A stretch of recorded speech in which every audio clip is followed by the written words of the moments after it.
Bobby Razak. We're here with Eddie Bravo today for another episode of Shift. Eddie's an incredible individual. I've known Eddie for maybe 20 years.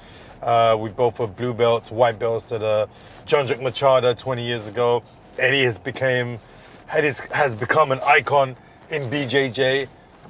Is a legend in the making, and I'm doing my own thing. It's amazing we're still in the same business, bro. We've seen people go, but we're still here, right? It's pretty crazy. It's crazy, right? It's crazy. It's crazy seeing a lot of people become very successful. Like Todd White, for instance. Remember him? Yes. He was just a little peon character designer on Nickelodeon. And now he's a big-time artist. Huge artist. He's a rock star artist. Mm-hmm. It's crazy. Eddie, what is Planet Nibiru? Nibiru is the name of a planet that, according to the ancient Sumerian text, there's a guy named Zachariah Sitchin who transcribed. The gods, right?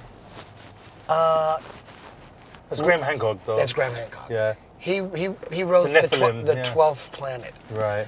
There's a guy named Zachariah Sitchin. He's dead now, but he was a biblical scholar, linguist. He translated the ancient Sumerian text tablets that were found in Iraq. The first culture and civilization, I believe, with written transcripts, with some form of recorded technology, I believe, correct? Yeah. If you look back at, things may have changed. I think there's new discoveries like before the Sumerians? Göbekli Tepe, I think that's the name.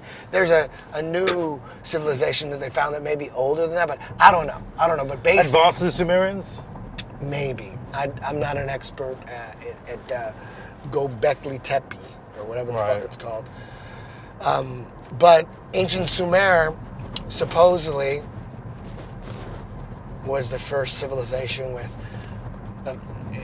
written language and agriculture and political system, husbandry, all that stuff. So these tablets, according to Zachariah Sitchin, explain where we came from. And according to these tablets, according to Zachariah Sitchin's translations, this is what he says, and some people think he's crazy. He doesn't know what he's talking about. But he'd written a lot of books on what these tablets said, and he's saying that there's another planet, a 10th planet in our solar system where a highly advanced civilization lives, or used to live, and their planet was falling apart. Their atmosphere was breaking down, and they needed gold dust particles to suspend in their atmosphere to protect their planet. So what they did, and they're super highly advanced, they can travel to different star systems. They're hybrid too, I think? Are they kind of like a hybrid alien? We're a hybrid. We're the hybrid. We're the hybrid. Right. So according to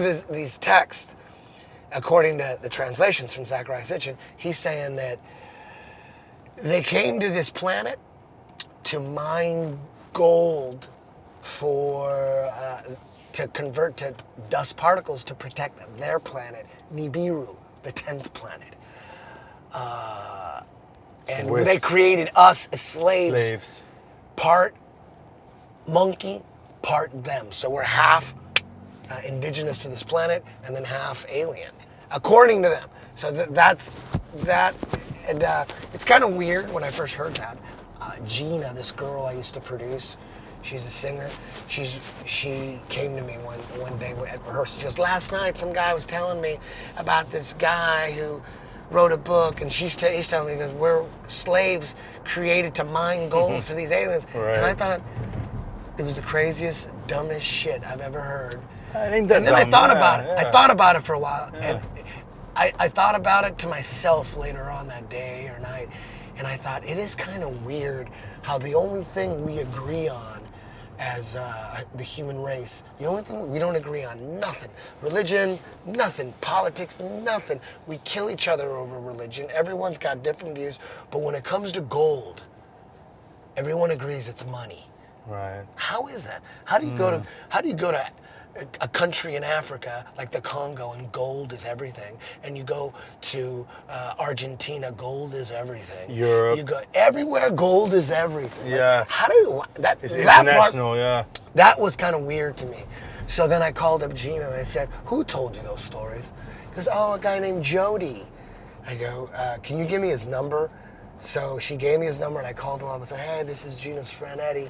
You were telling her about some author, and he goes, yeah, man, it's some guy named Zecharia Sitchin. I wrote it down and I looked into it. And then I was just fascinated. And I'm a big alien freak. And actually, I used to be more of an alien freak. Now I'm not so much alien.